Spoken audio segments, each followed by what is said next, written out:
Auzubillahiminash-shaytanir-rajeem. Bismillahir-rahmanir-rahim.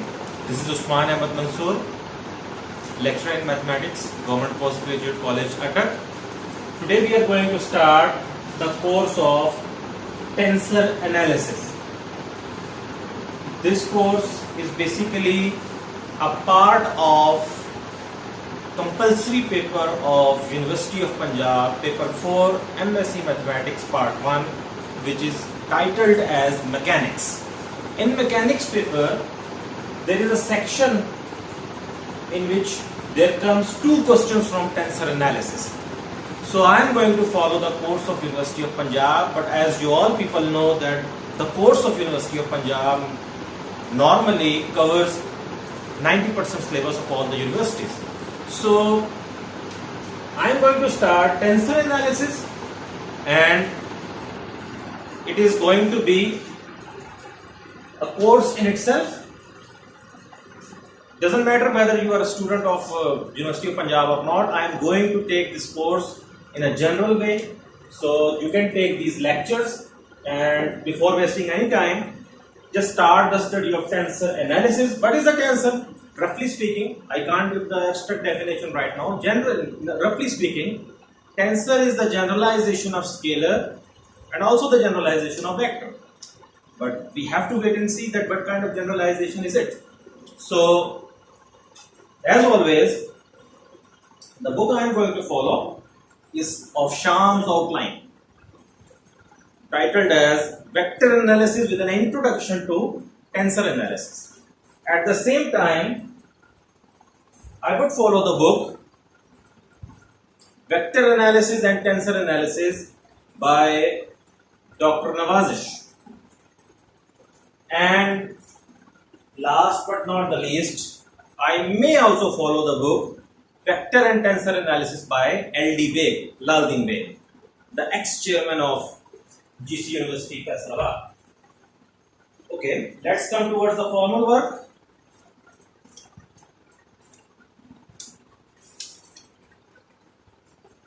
First of all, मैं define करूंगा space of n dimensions को. जिस तरह फिजिक्स के अंदर या ज्योमेट्री के अंदर आप 2 डायमेंशन या 3 डायमेंशन स्पेस की बात करते हैं, तो हम इस कॉन्सेप्ट को जनरलाइज भी कर सकते हैं थोड़ा सा. प्योर मैथ्स के अंदर जब आप बात करते हैं n डायमेंशनल स्पेस की, तो उससे मुराद नॉर्मली एक वेक्टर स्पेस होती है जिसकी डायमेंशन n होती है, या आप उससे मुराद ये भी ले सकते हैं कि वो एक वेक्टर स्पेस तो है विद डायमेंशन n, बट उसके ऊपर एक एडिशनल स्ट्रक्चर इनर प्रोडक्ट का भी मौजूद है. तो यहां हम किस सेंस में डायमेंशन को, स्पेस ऑफ n डायमेंशंस को ले रहे हैं, थोड़ा सा इसके ऊपर लिखते हैं हम, बिकॉज हर एरिया के अंदर हो सकता है कि उसी टाइटल के साथ चीज आए मगर उसके इंटरप्रिटेशन में थोड़ा सा डिफरेंस आ. Space of n dimensions, it can be capital N, it can be large n. in 3-dimensional space. Okay, when he is saying that 3-dimensional space, इसका मतलब आपने क्या लेना है, 3-dimensional space से सिंपली मुराद है R3 with a vector space और R3 with an inner product space. चूंकि मैकेनिक्स के अंदर टेंसर्स का थोड़ा रोल होता है, रिलेटिविटी में रोल होता है, एट द सेम टाइम इसका वेक्टर एनालिसिस के अंदर रोल होता है, तो वहां पर ये वेक्टर स्पेस कहना या इसको इनर प्रोडक्ट स्पेस कहना, तो वो उससे थोड़ी सी प्योर वे में चीजों को ले जाने के बजाय सिंपली 3D स्पेस से मुराद क्या ले जाती है, R cube. But technically speaking R cube is just a set of triplets. R cube will be a 3D space once it is equipped with some vector space, the usual vector space, or the additional structure of inner product space. Anyways, let's make this study more simpler. In 3-dimensional space, we know that a point is a set of three numbers. Okay, set of three numbers. यहां set से मुराद कोई वो mathematics वाला set उस sense में नहीं है। Set से मुराद एक कलेक्शन है, सेट से मुराद एक जमा की हुई चीजें हैं। Okay, is a set of three numbers, और इन नंबर्स को क्या कहा जाता था? कोऑर्डिनेट्स। आप जानते हैं कि R3 में किसी खास मकाम पर पहुंचने के लिए आपको एक्स एक्सिस के अलोंग चलना है, वाई एक्सिस के अलोंग चलना है और जेड एक्सिस के अलोंग चलना है, सामने की तरफ अगर आप कर लें तो ये तीन डिस्टेंसेस जब कवर होंगे तो आप एक्चुअली उस पॉइंट पे पहुंच गए। और इसी पॉइंट को क्या दिया जाता है कि ये जो तीन डिस्टेंसेस चले हैं ये उसके कोऑर्डिनेट्स हैं, यानी हर पॉइंट के अगेंस्ट एक आपको तीन कोऑर्डिनेट्स मिल रहे हैं और उन तीन कोऑर्डिनेट्स के अगेंस्ट वही पॉइंट मिल रहा है। There exist a uniqueness between them. Okay, in three dimensional space a point is a set of three numbers called coordinates determined by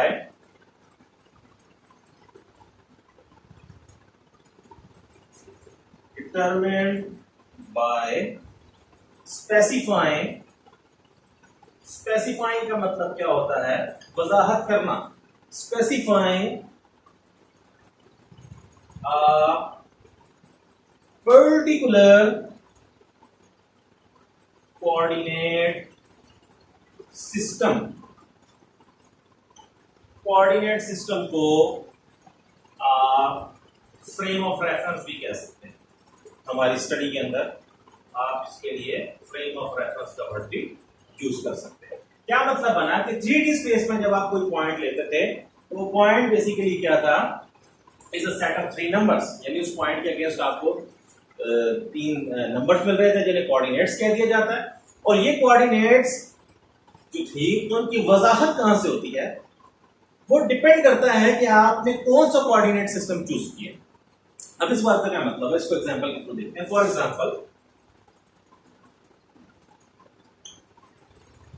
example ये जो XYZ सिस्टम होता है जो रीन डिस्कार्ड्स ने डेवलप किया था और इसी को बेस बनाकर बाकी कोऑर्डिनेट सिस्टम भी बने। रो phi z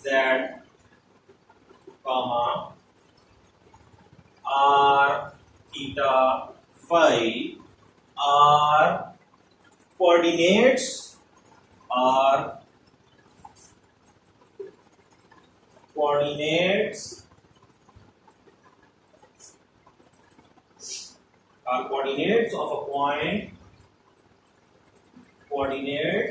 of a point, and इसको आप कार्टेशियन सिस्टम भी कहते हैं और रेक्टेंगुलर कोऑर्डिनेट सिस्टम भी कह देते हैं। Of a point in rectangular. अब इसकी तरफ आए, this is the cylindrical coordinate system.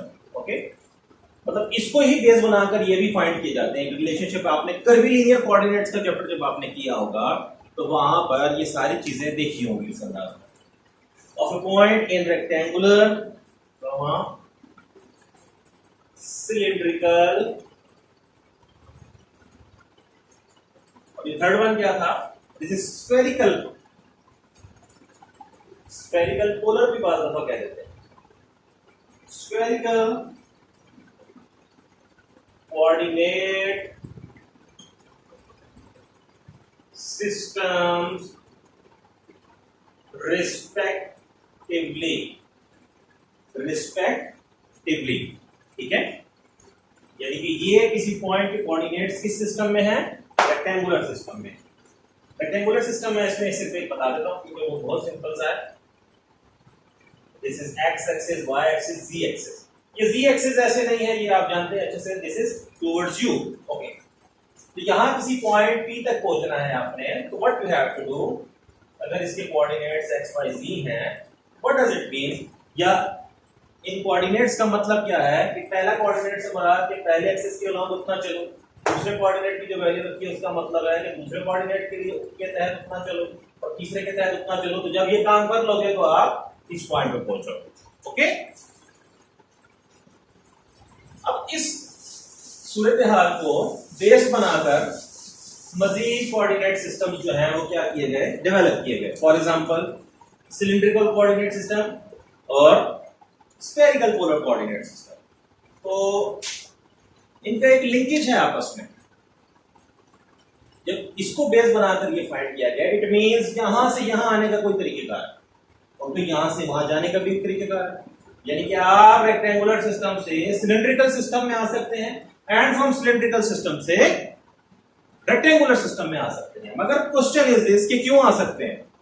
Because there exist real analysis behind. आगे चल के हम देखेंगे कि ये कैसे हो जाता है। Anyways, let's move on with the flow.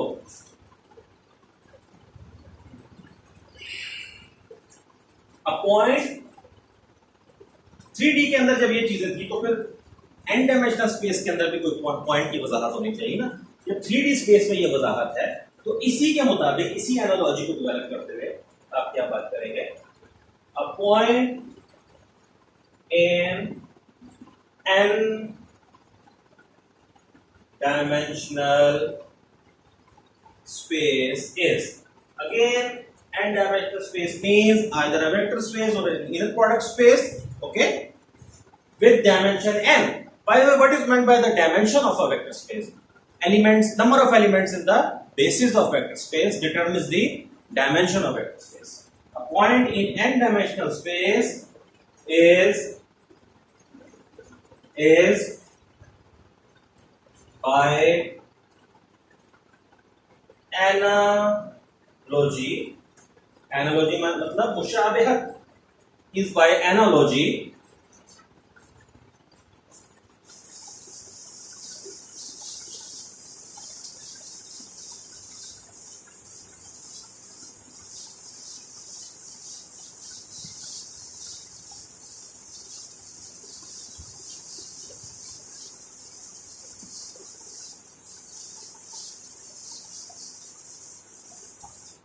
by analogy a set of n numbers, a set of n numbers denoted by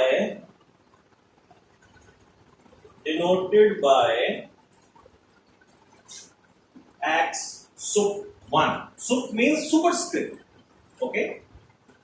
यानी कि ये उसका पहला कोऑर्डिनेट बताया जा रहा है। अब n डायमेंशनल स्पेस में है और आप कहां से आइडिया जनरेट कर रहे हैं? 3D स्पेस से। तो it means you must have n coordinates, because 3D में कितने कोऑर्डिनेट्स थे? 3। A set of n numbers denoted by x sub 1।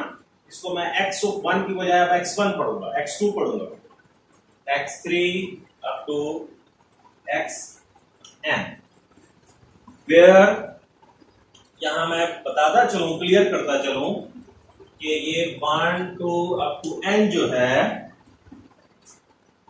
Are taken, इनको लिया तो गया है नॉट एज एक्सपोनेंट्स।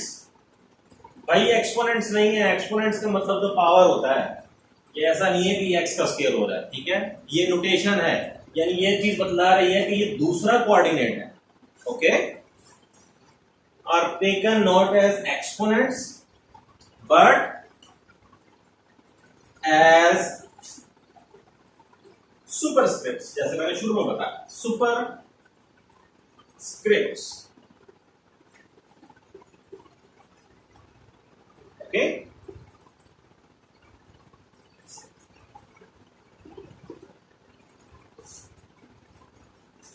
बहुत इंटरेस्टिंग इफेक्ट लिखने लगा हूं इसके बाद में। The fact that we can not visualise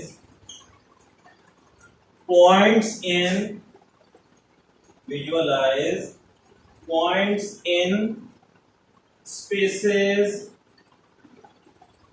of dimension,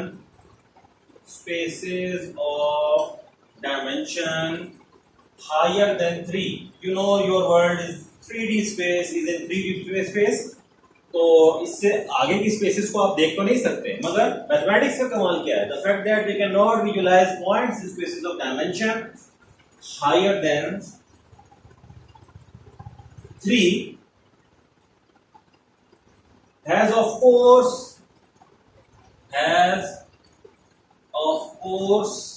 nothing whatsoever to do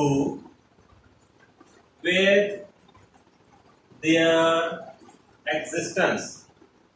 simple जबान में कि अगर एक चीज नजर नहीं आ रही तो इसका यह हरगिज मतलब नहीं है कि वो एग्जिस्ट नहीं कर रही, ठीक है, दैट भी, क्योंकि हम spaces of dimension higher than 3 को नहीं देख सकते, मगर इस बात का इस चीज से कोई लेना देना नहीं है कि वो स्पेसेस जो 3 से बड़ी डायमेंशंस की हैं वो एग्जिस्ट करती हैं या नहीं करती.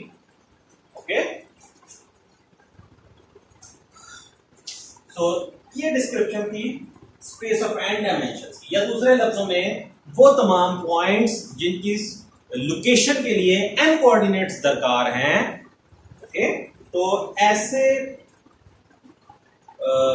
तमाम पॉइंट्स की जो कलेक्शन है वो क्या है, n डायमेंशनल स्पेस, Rn में भी आप कह सकते हैं.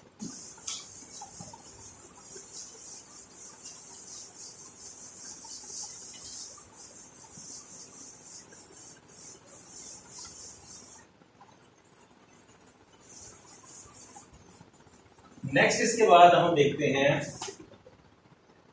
Coordinate transformations.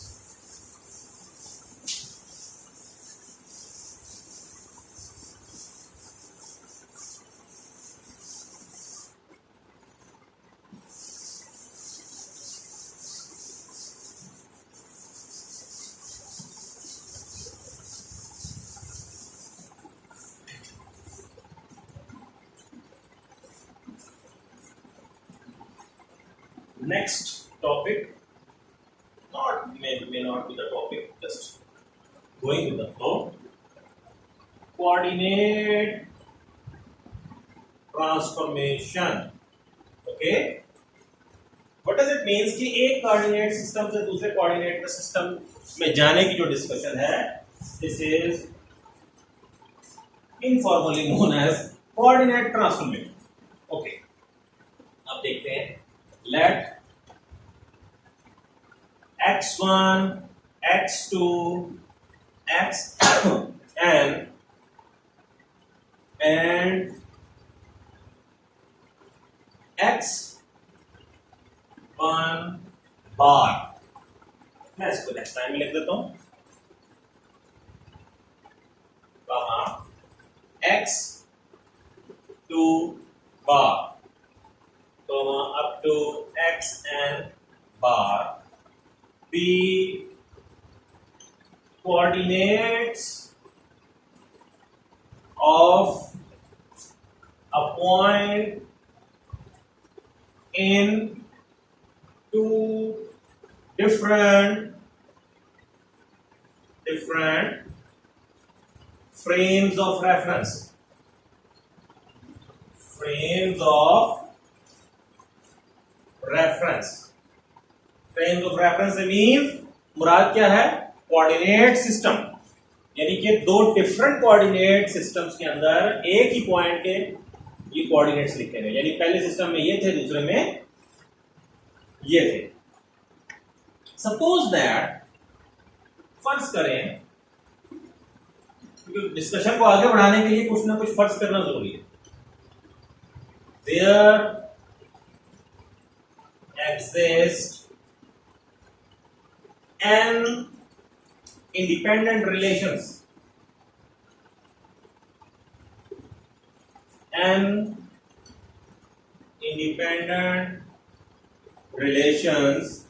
between the coordinates of the two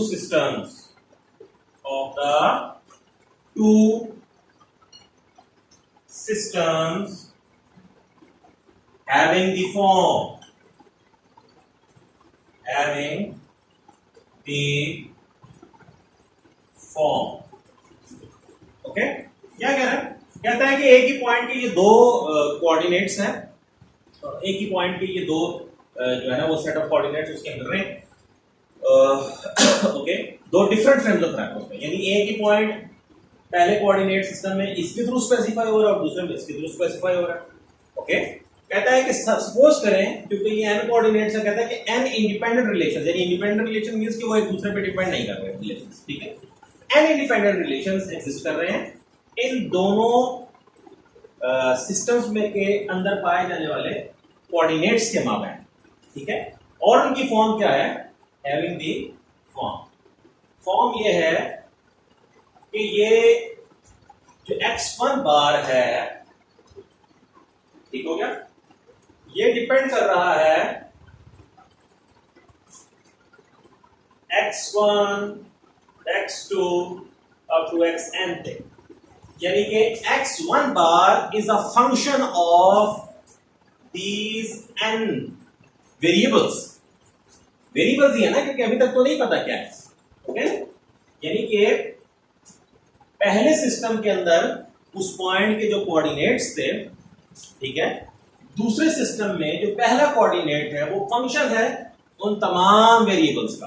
अब आप ये डिस्कशन जानते हैं होंगे कि फंक्शंस और वेरिएबल्स ये सारी चीजें क्या हैं, यानी कि इसकी वैल्यू ऐसी पता नहीं चल जाएगी, इसकी वैल्यू एक फंक्शन के थ्रू पता चल रही है और वो फंक्शन डिपेंड कर रहा है पहले सिस्टम में पाए जाने वाले उस पॉइंट के कोऑर्डिनेट्स. लाइकवाइज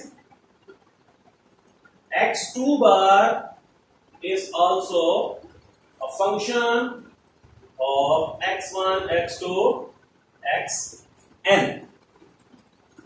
So on, कहीं पे xn भी तो आना is equal to xn बार अपनी वैल्यू के लिए किस पे डिपेंड कर रहा है?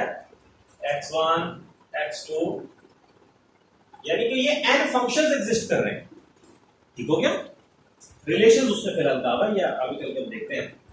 ठीक हो गया? इस पूरे सिस्टम को वन का नाम दे दें.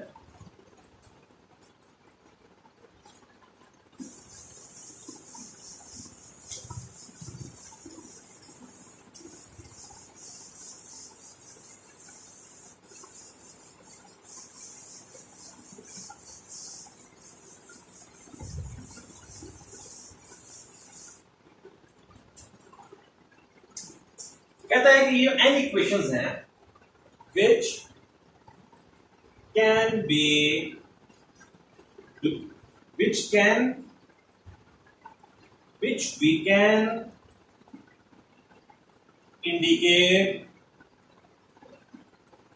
can indicate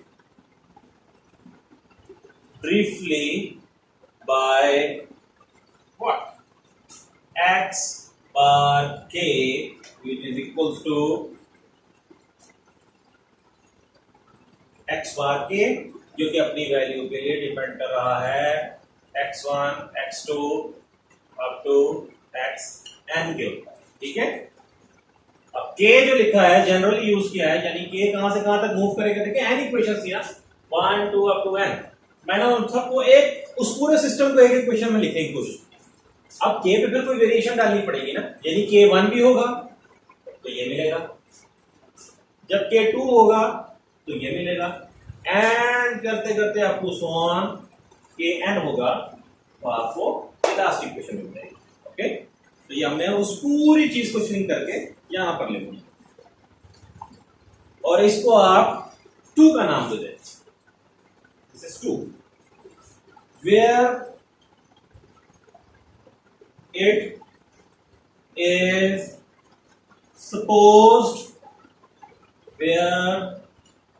is supposed that the functions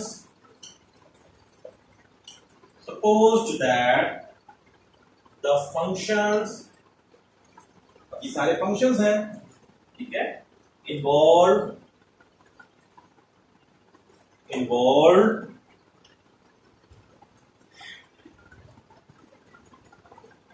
are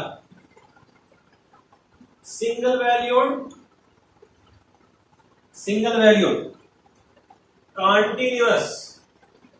अब ये जो आसान आसान अंदाज में चीजें लिखी जा रही है ना, बेसिकली एक कुछ थ्योरम्स की मदद से ये चीजें डिस्कशन में लिखी जा रही होती हैं। और क्योंकि इस कोर्स का मकसद उस अंदाज में एब्स्ट्रैक्शन को डील करना नहीं है जो नॉर्मली प्योर मैथमेटिक्स में होता है, तो इस वजह से हम इस अंदाज में चीजों को लिखा जा रहा है।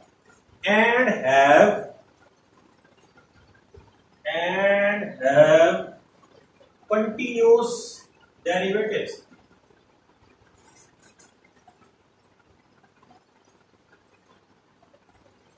यानी कहने का मतलब क्या है कि ये फंक्शन सिंगल वैल्यूड है, यानी इनका आंसर यूनिक है। अब इसको ध्यान में आ सकता है क्यों यूनिक है, बिकॉज ये फंक्शन यूनिक होगा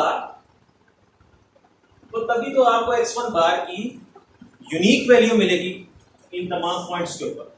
ओके, क्योंकि पॉइंट जब इन पर्टिकुलर देखा जाएगा उसका पहला कोऑर्डिनेट यूनिक होना चाहिए। एक पॉइंट के, एक किसी पर्टिकुलर पॉइंट के एक से ज्यादा कोऑर्डिनेट तो कोई से भी नहीं हो सकते, यानी ऐसा नहीं हो सकता कि उसका पहला कोऑर्डिनेट 1 भी हो और 2 भी हो, यूनिकनेस रहनी चाहिए। ठीक है, फिर ये सारे फंक्शंस कंटीन्यूअस भी हों और इन फंक्शंस के डेरिवेटिव्स लेके जो फर्दर फंक्शंस आ रहे हैं वो भी कंटीन्यूअस हो। कंटीन्यूअस डेरिवेटिव्स मींस कि डेरिवेटिव लेके जो चीज आए वो भी क्या होनी चाहिए, कंटीन्यूअस होनी चाहिए। ओके, जब आप ये इतनी स्ट्रॉन्ग कंडीशंस अब रखी हैं, क्यों रखी हैं? बिकॉज एक थ्योरम कैलकुलस का, ठीक है, हायर डायमेंशनल कैलकुलस का एक थ्योरम काम कर रहा है जिसकी मदद से आप क्या कह सकते हैं कि जब इन सेट ऑफ इक्वेशंस की ये वाली बैकग्राउंड के पीछे डिस्कशन की गई है वो ली जाए और उन पर ये कंडीशंस अप्लाई कर दी जाए तो क्या होता है, then conversely means opposite way में जब आप इतनी स्ट्रॉन्ग कंडीशंस रख रहे हो तो क्या हो रहा है, to each set of coordinates, to each set of coordinates x1 bar, x2 bar up to xn bar, there will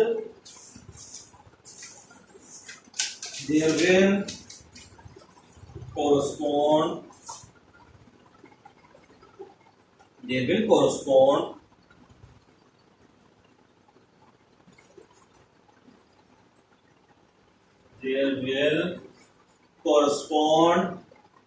a unique set, और ये सेट कौन सा होगा, a unique set x1 x2 up to xn। मैं explain करता हूं।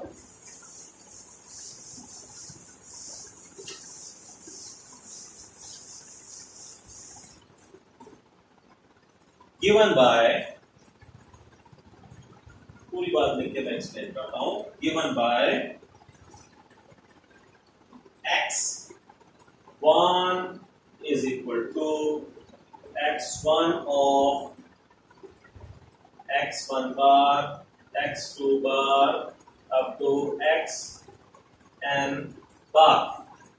x2 is equals to x2 of x1 bar, x2 bar up to xn bar. Continuing in the same way, xn is equals to xn of x1 bar, x2 bar up to xn bar।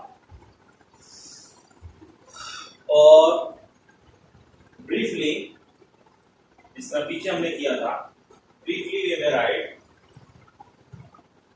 या we can write briefly, we can write xk is equal to xk of x1 bar, x2 bar up to xn bar। अब k के ऊपर variation लगा दें 1 2 up to n, इसको 3 कह दें। Okay, तो थोड़ा सा इसको मैं एक्सप्लेन करता हूं क्या हुआ था। सबसे पहले कहा था कि दो फ्रेम्स ऑफ रेफरेंस में एक ही पॉइंट के दो सेट ऑफ कोऑर्डिनेट्स ले लिया।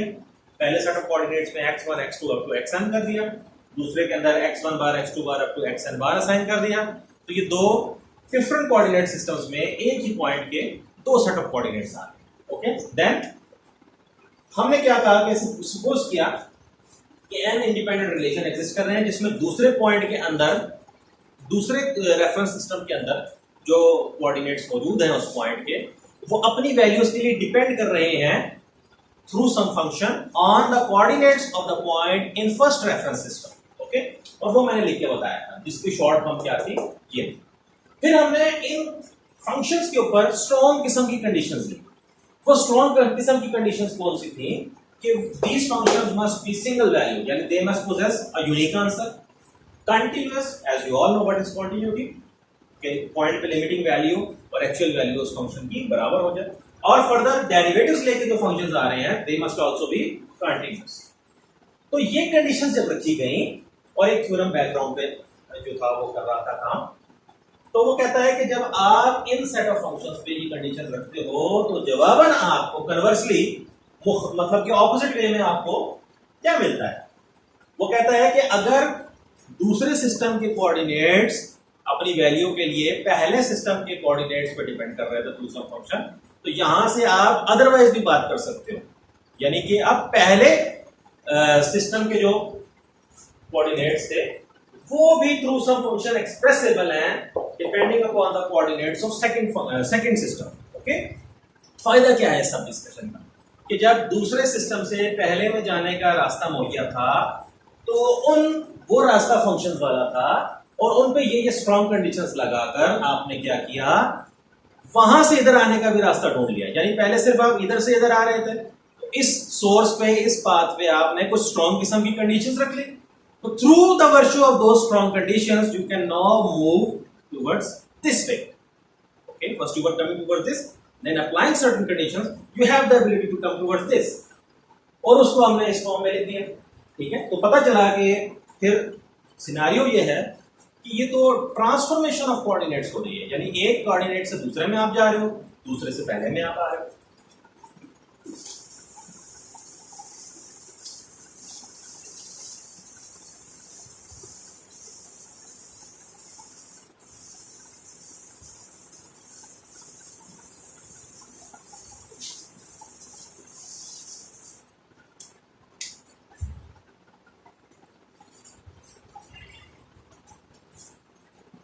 तो 2 और 3 the relations, बेसिकली ये फंक्शंस हैं, the relations 2 और 3 defines, यानी कि रिलेशन 2 को देख लिया जाए तो वो क्या कर रहा है, ट्रांसफॉर्म कर रहा है। ठीक है, कोऑर्डिनेट्स को define a transformation of coordinates from one frame of reference to another। ठीक है, और अगर 2 और 3 को कंबाइन वे में देखा जाए तो आप from one reference system to another and vice versa and conversely, यानी दोनों तरफ काम होता है। ओके, तो ये डिस्कशन थी हमारी अभी तक की space of n dimensions, and after that I had explain the concept of coordinate transformation in a general way. So very quickly इससे अगले टॉपिक पे बढ़ते हैं या आर्टिकल के ऊपर बढ़ते हैं, which is Einstein summation convention. Einstein summation convention head क्या होगी, समेशन कन्वेंशन, आप इसको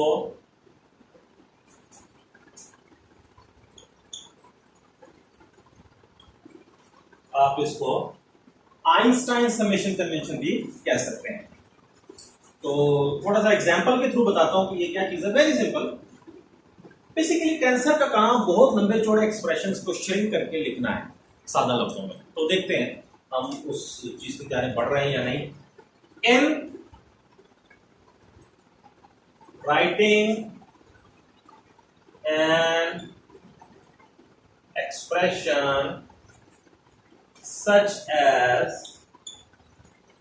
as a1 x1, अब ये x1 से बना तो पावर 1 नहीं है, x1 is a variable, plus a2 x2 plus up two plus an xn.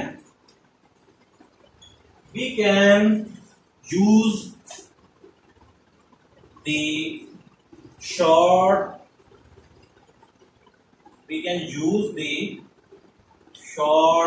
notation. आप जानते हैं अच्छे से कि समेशन का साइन यूज किया जाता है। सीक्वेंसेस सीरीज आपने बहुत डिटेल में पढ़ी हुई है, you know how to write these things. यानी कि अब ये हो क्या रहा है कि ए की सबस्क्रिप्ट में भी 1 to n वेरी कर रहा है और x के सुपरस्क्रिप्ट के अंदर भी 1 से n तक वेरिएशन हो रही है। यानी कि this is something like this. अब आप इसको कोई भी नाम दे सकते हैं, तो आप इसको जे कह दें,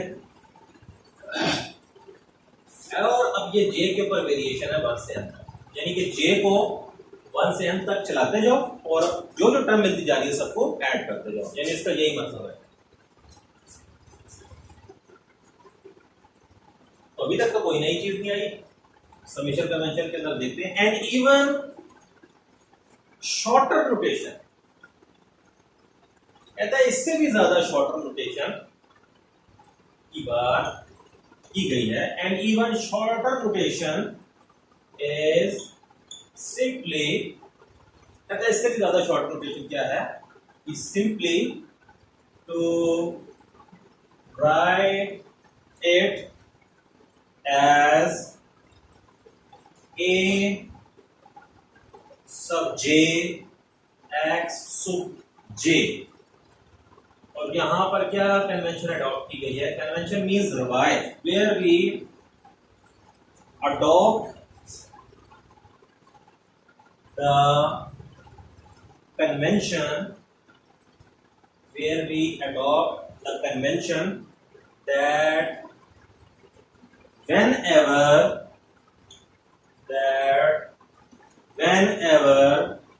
an index, अब इंडेक्स से क्या मुराद है मैंने डिफाइन नहीं किया इंडेक्स को, तो मैं यहीं पे एक्सप्लेन कर देता हूं उसको।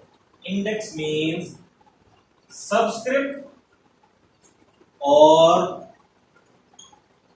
सुपरस्क्रिप्ट, सबस्क्रिप्ट और सुपरस्क्रिप्ट, यानी कि या वो बेस पे लिखी जा रही है या वो पावर की जगह पे लिखी जा रही है।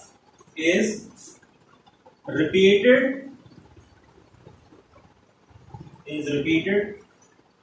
in a given term we are to sum over that index from 1 to n unless otherwise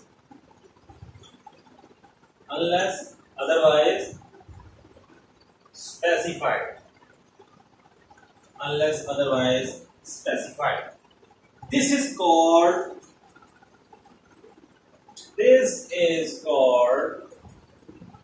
summation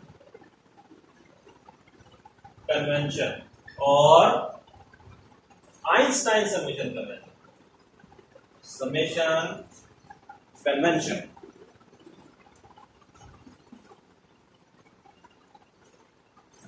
clearly, last line पे आता हूँ, clearly instead of using the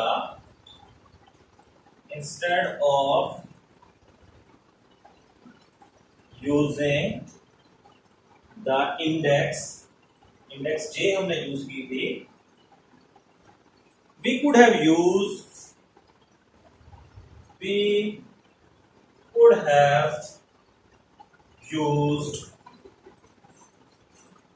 any other letter, यानी आप उसकी जगह p भी लिख सकते हैं, t भी लिख सकते हैं, कुछ भी लिख सकते हैं।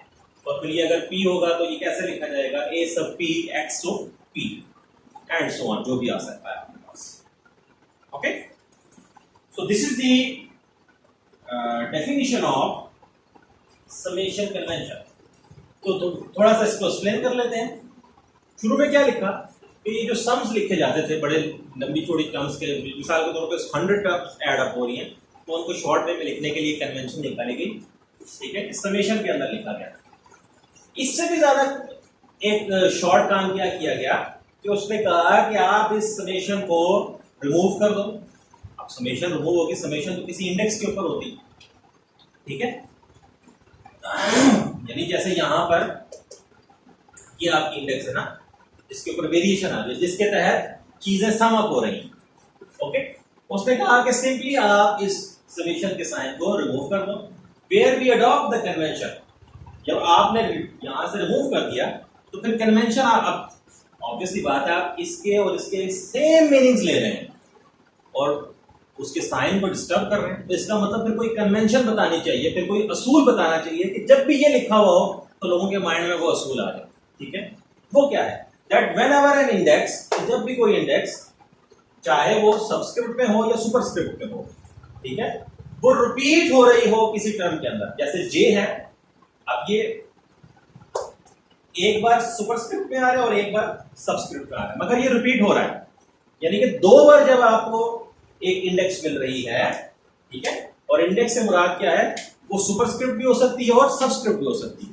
ठीक है, यानी कि अगर सुपरस्क्रिप्ट की 2 बार आ जाए या सबस्क्रिप्ट 2 बार आ जाए या एक बार वो सुपरस्क्रिप्ट में आ जाए, एक बार सबस्क्रिप्ट में आ जाए, तो तब भी यानी वो रिपीट हो, रिपीटेशन की जो मैनर्स हैं वो मैटर नहीं करते, रिपीटेशन मैटर कर रही है।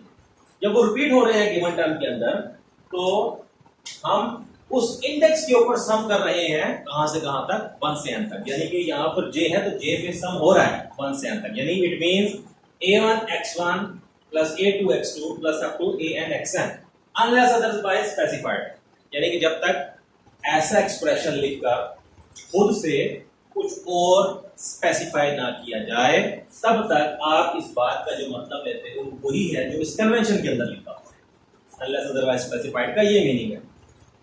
This convention is called summation convention. ठीक है, इसको क्या कहा जाता है, समेशन कन्वेंशन। और क्लियरली इस इंडेक्स j के बजाय आप कोई भी इंडेक्स यूज कर सकते हो, you may use p t e etcetera etcetera, और उसके मुताबिक ये फिर लिखा जाएगा। ओके, सो उम्मीद है आज का जो आपका जो इंट्रोडक्टरी लेक्चर था टेंसर एनालिसिस के ऊपर वो बहुत अच्छा रहा होगा। मजीद वीडियोस के लिए मेरे चैनल को जरूर सब्सक्राइब करें, लाइक करें, शेयर करें और कमेंट सेक्शन के अंदर हमें अपनी राय से जरूर आगाह करें, जो क्यूरीज हैं उनको जरूर डिस्कस करें। Thank you.